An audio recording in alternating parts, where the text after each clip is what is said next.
This is the IELTS listening test. You will hear a number of different recordings and you will have to answer questions on what you hear. There will be time for you to read the instructions and questions, and you will have a chance to check your work. All the recordings will be played once only. The test is in 4 parts. At the end of the test, you will be given 10 minutes to transfer your answers to the answer sheet. Now turn to Part 1.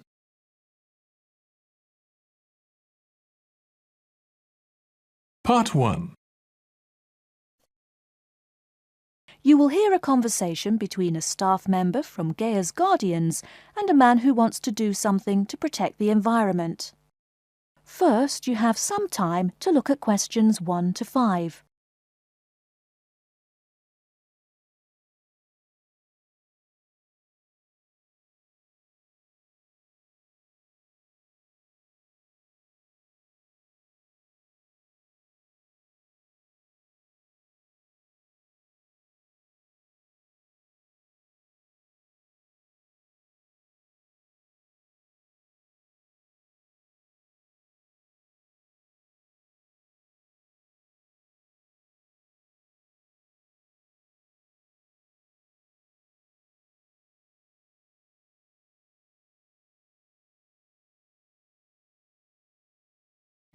Now we shall begin.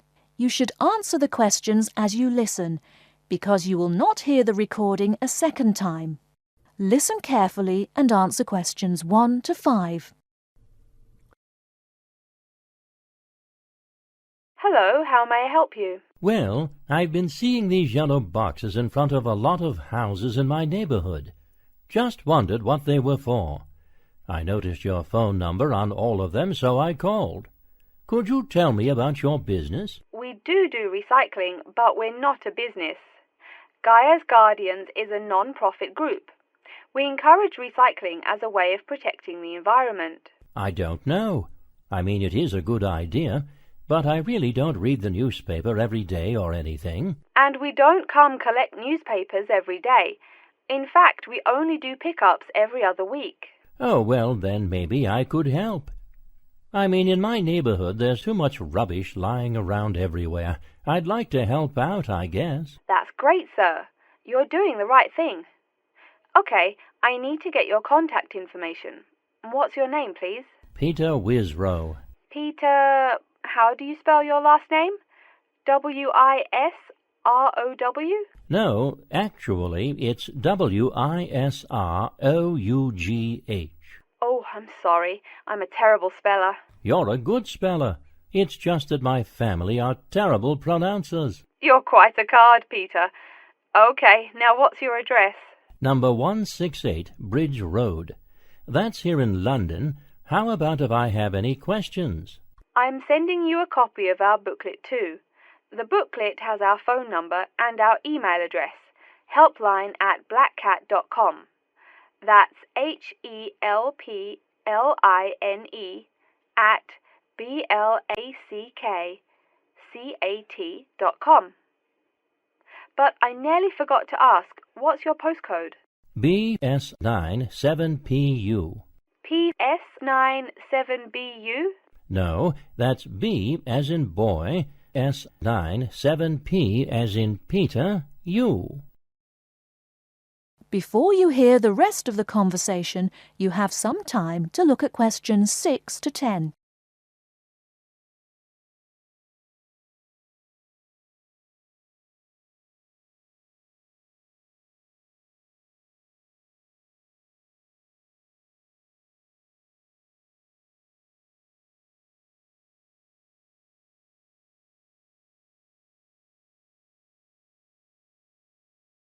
Now listen and answer questions 6 to 10.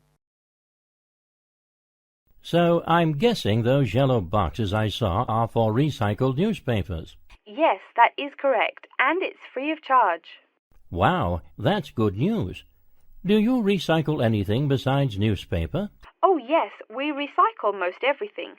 Glass, plastic, paper. Oh, so I can put like glass and plastic bottles in the box. Sorry again. Things like that you have to bring to our collection centre. And where is that? Our main centre isn't that far from you. It's actually right on the east side of Central Park. That new blue building? That's the one. Cool.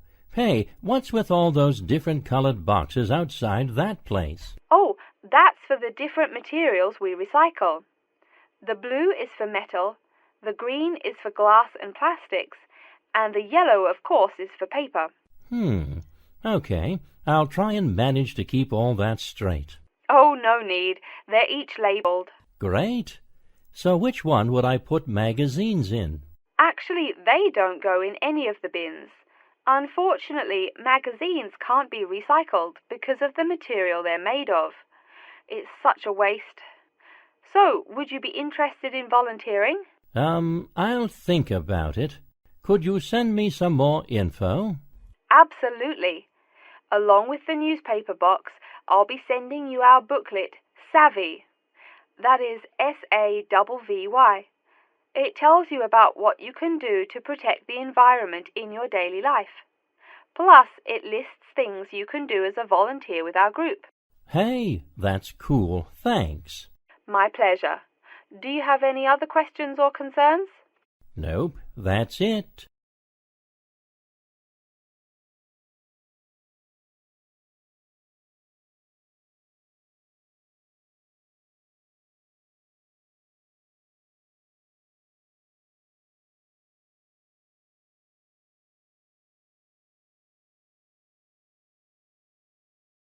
That is the end of part 1.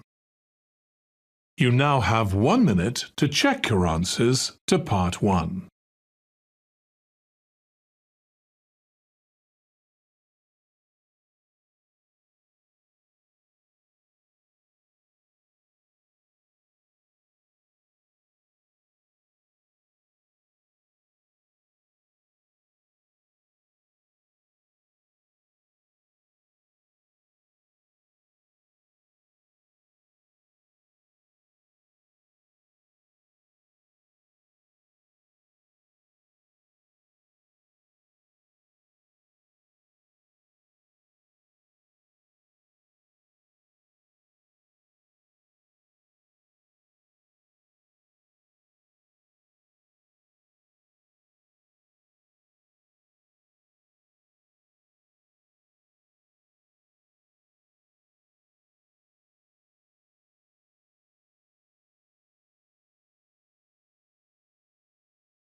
Part 2. You'll hear an introduction about how to make a resume and apply for a job. First, you have some time to look at questions 11 to 17.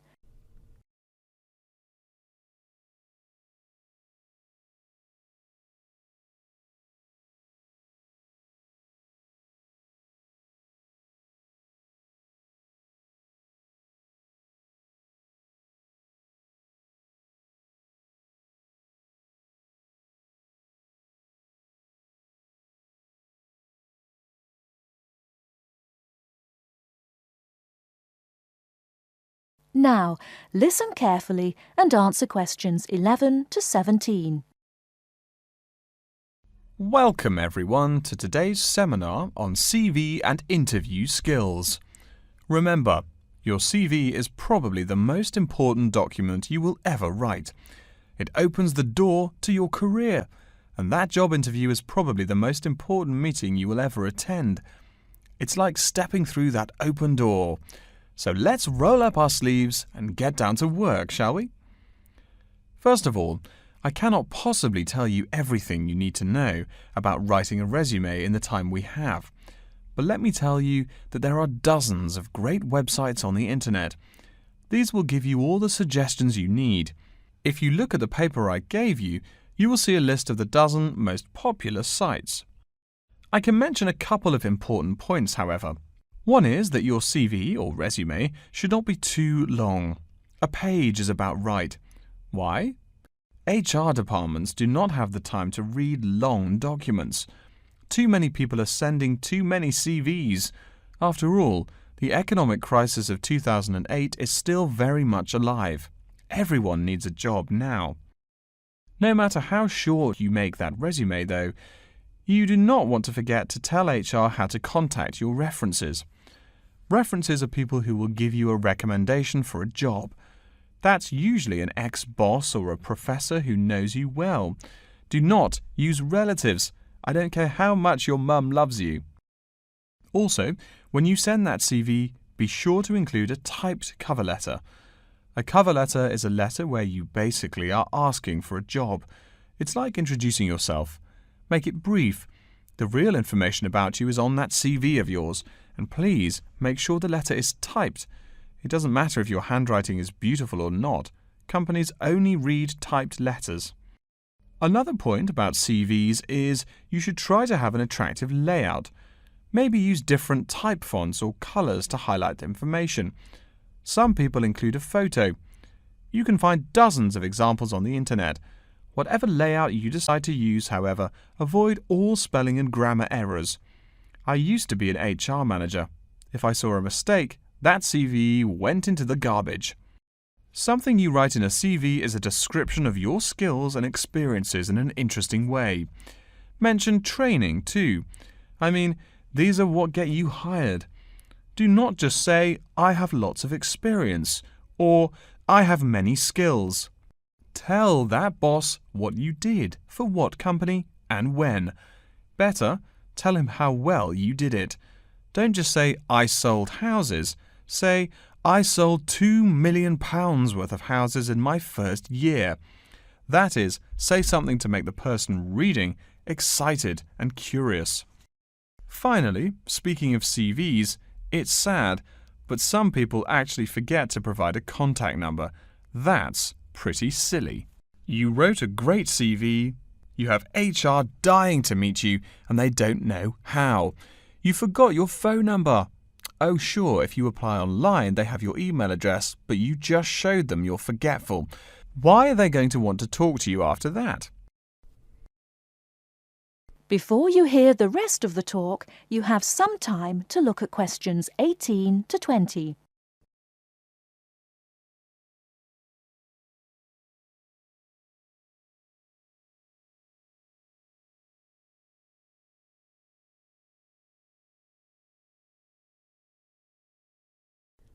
Now listen and answer questions 18 to 20.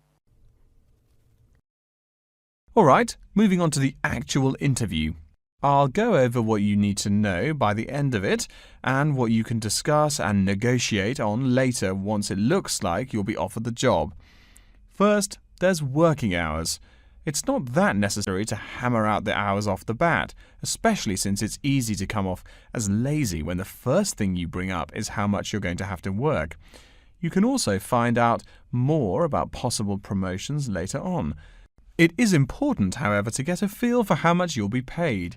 You should make sure the salary range is commensurate with what you're worth, and if you're not, you can move on to better opportunities. Being sure you're going to make what you want to live on is much more important than issues like your pension. You're all so young that your pension is not going to matter for quite a long time. You should find out about what skills you must know for the job and what they'll teach you. In addition, if the company will provide training, you should find out how long the training period is and whether it is paid. Beware of any jobs that want you to train for a long time without appropriate compensation. Speaking of compensation, find out about holidays as well. Do you get paid vacation time? Are you allowed to take personal days? Do you have to work on national holidays? Once you work out these main issues, you can move on later to details like the location and expected attire and whatnot. Wow, that's a lot of information. Let's take a break so you can think everything over and ask any questions you may have. Don't hesitate to come and see me if you need any clarification on all this stuff.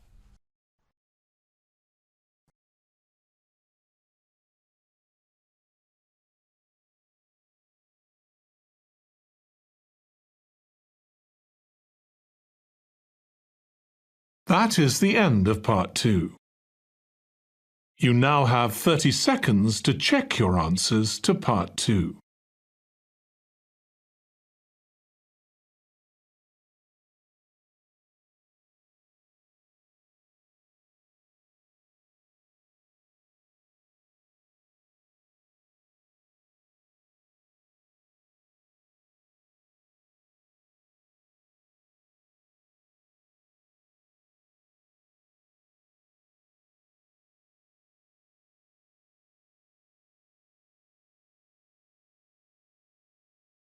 Part 3. You will hear a man called Frank talking to Dr. Lindsay about what he should study if and when he returns for further classes. First, you have some time to look at questions 21 to 25.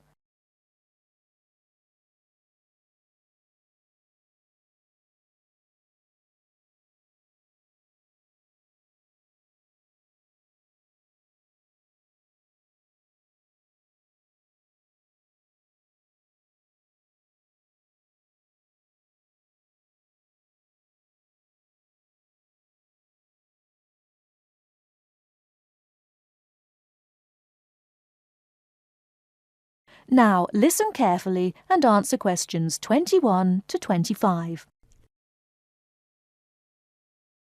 Hello, are you Dr. Lindsay, the returning student's advisor? Yes, that's right. Are you Frank? Your appointment wasn't until 2, but that's okay. Please come in and have a seat. Thanks. I like to arrive early whenever I have anything to do. That's certainly a praiseworthy habit. Let me see. It looks like you've taken a long break from school, and I understand you wanted to have a chat about what you should study if and when you return for further classes. It's such a big challenge. I don't know if I'm crazy for doing this or not. Believe it or not, I know exactly what you mean. Before I began working here at the university, I taught primary school for nearly 10 years. It takes a lot of courage to go back to school. I feel more shy and scared than the primary students I teach. In the schools I taught, I found today's youngsters are very sure of themselves. In terms of intelligence, I have a lot to teach them, and the maturity level of much of my class leaves something to be desired.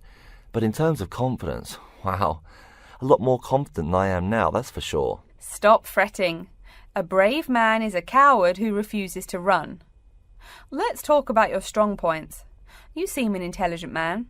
What is it you would like to study? You see, I've been teaching children for a few years, but I think I'm happier teaching adults. I think teaching students in middle school is much more satisfying because they end up being much more grateful for your work.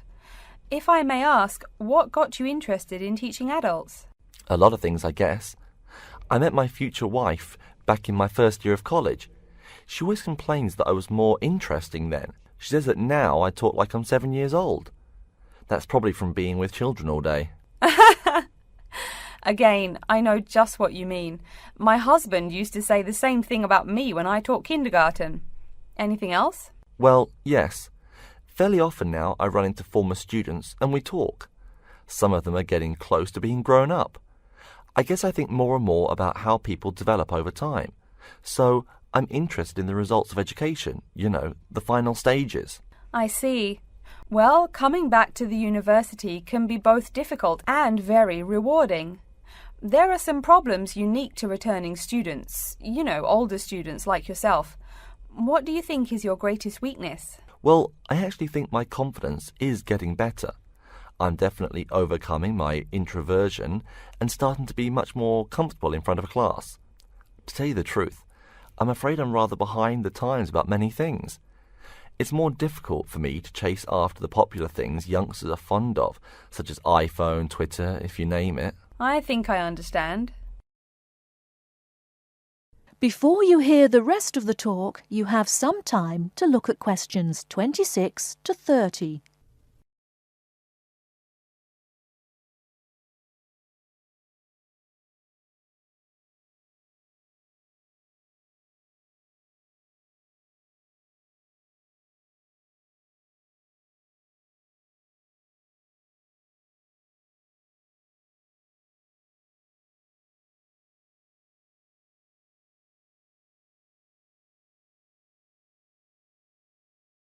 Now listen and answer questions 26 to 30.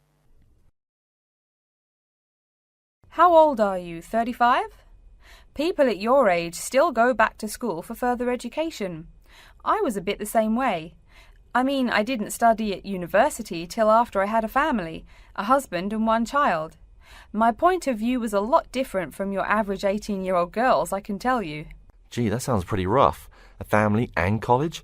Clearly you weren't unsuccessful, though. It was, Frank, it truly was. My first term at school was extremely stressful. But, excuse me, you're not here to listen to my life story. We're talking about your plans. Is there anything unique I should know about you or your past experience or plans? I'm afraid not. There is nothing interesting about my career or plans. It's really not too impressive. Now, I forbid you to talk like that.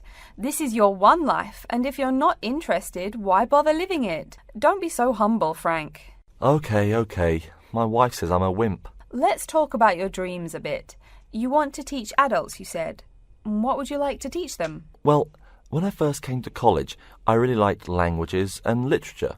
A lot of people have told me that for practical reasons, it would be more rewarding to choose business management as my major. But I made up my mind to study liberal arts once I got the idea of going back to school. I must say it's refreshing to meet someone who knows there's more to an education than computers and finance. Let's have a look at the university course catalogue. Excuse me, Dr. Lindsay, before we do that, could I maybe ask you some questions about changes in university life? I think I need to discuss that so I know what to expect. Of course, I'm here to help you. The biggest thing to get used to is the change in technology. Professors present things on huge screens, many of which are interactive computerized whiteboards. You can write on them still and use them like a touchscreen. They're really handy. No more sloppy scribbled notes on the projector.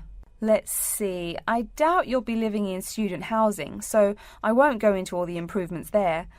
Another major change that you'll enjoy is the plethora of resources available for students. As a student, you have 24-hour access to the gym and library privileges that include the use of school computers to scan, copy and print. And of course the media library, which contains movies from all genres and most of the movies listed on AFI's top 100 movies of all time. The dining facilities are also not what they used to be.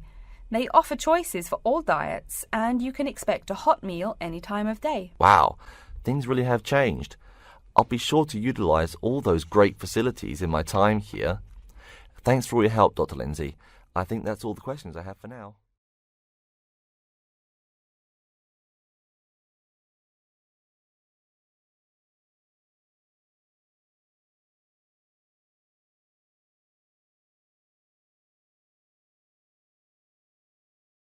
That is the end of part 3. You now have 30 seconds to check your answers to part 3.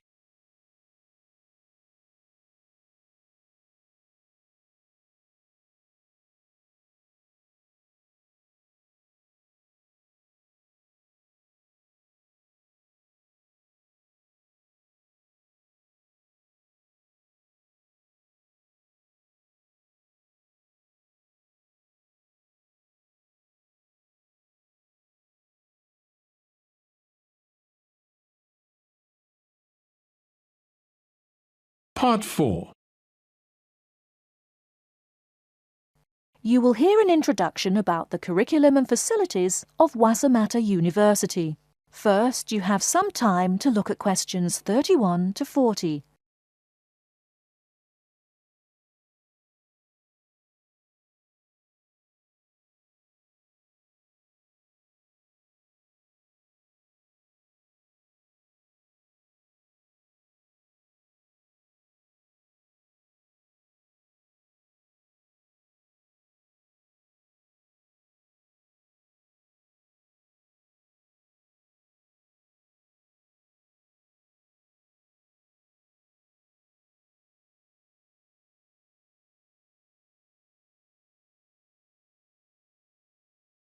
Now, listen carefully and answer questions 31 to 40.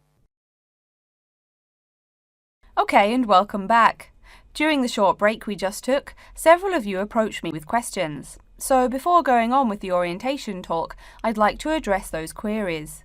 As I found, if one person asks a question, probably a dozen others are wondering about the same thing. The first question is whether Wassamata University employs modules technology as an instruction method. The answer is yes, we do. At least that's what the university catalogue says. If some of you don't understand what modules technology is, don't worry. I googled the word but couldn't find it. Apparently, though, it's a method of broadband wireless access. At least that's what an American company's website told me. But again, don't worry. If you need to know something more, your professor can tell you. Another question someone asked me was what tomorrow's workshop on research methods and skills was about. Well, research skills include any method you can imagine for finding and presenting any information you need. That's not just schoolwork either. Writing English, the native language for most of you, and finding a job are also research skills. And yes, those will be addressed in tomorrow's workshop. As you know, Wasamata University is one of this country's premier universities for the study of the dismal science, economics. Some of you, it seems, want to get a jump on their classmates. During the break, half a dozen of you came up and asked me where to find economics tomes. I know it's odd, but this school's library holdings are divided up between two libraries. Economics books are in the old library. If you look out of the window behind me, you can see it. It's the red brick building. Oh, before I forget, you economics types also need a lot of math, am I right? Well, those math books are neither in the old library nor in the new one. They can be found in the math department building. Why am I telling you this? Doesn't the invisible hand guide economists? Maybe it's good you asked. In 2008, that hand shoved most of the world economy off a cliff, didn't it? Now, I realize that most of you couldn't bring a computer printer or a photocopier from home. So I'm sure you're already wondering where you can copy things like term papers, internet articles, and things like that. I have some good news and some bad news. The good news is that there are a number of places you can make copies. These include both libraries and the Student Union building. Now the bad news. I'm sorry to say, most classroom buildings and academic departments do not have copiers students can use. So most of the large buildings you see around campus do not have copiers for students. The copiers there are reserved for professors and office staff. Oh yes, I nearly forgot to tell you. If you need to have printing done, all the copiers available to students are laser printers. Plus, for your convenience, you can pay using prepaid cards. You can get those in the Student Union building. That just covers the questions put to me. If you have more, please see me during the next break at 2:15. Right now, though, I'd like to start to give you a rundown on the various facilities here on campus. That way you won't get lost so easily in the weeks to come. I've been told that this year's incoming class features a large number of married students and parents. So you must be wondering where to put the baby while you're in class. Okay, right now we're in the Student Union building, right? Remember the big doors in front where you all came in? If you go out of the building, you can see the nursery is just on the other side of this building. It's only about 20 meters away. Convenient, eh? Next, we're all from different places around the country. Some of you are from other countries. That means we're pretty likely to get sick during the first months of school as we expose each other to many new viruses. So where's the doctor? Of course, you need to find the Medical Services Centre, which is on the right as you leave the building. Remember, that's the second building on the right. And if you look out of that window, you can see a lot of antenna and satellite dishes on the roof. So that's what we call the Media Centre. Yeah, I know, I think it's confusing too. The Media Centre is next to the Medical Centre. The chairwoman of the journalism school on the first floor doesn't like it when people who wander in there mistake her for a nurse. Chances are you'll have at least one math class while you're here. That red building there, just outside to the left, is the math department building. I know, it looks about as old as the subject of math, but I assure you that the inside is equipped with state-of-the-art classroom equipment, including interactive chalkboards and surround sound in every room. Oh, can you see the back building there? Yes, behind the Media Centre. Quite new, isn't it? That's the new library, just decorated. They're back to back, you might say. If you look just to the left of it at the lower, older-looking building, you'll find the old library. It's nice and quiet, perfect for those marathon study sessions during exam week. Since the weather is so nice, why don't we stop looking at our maps, but go for a walk around the campus?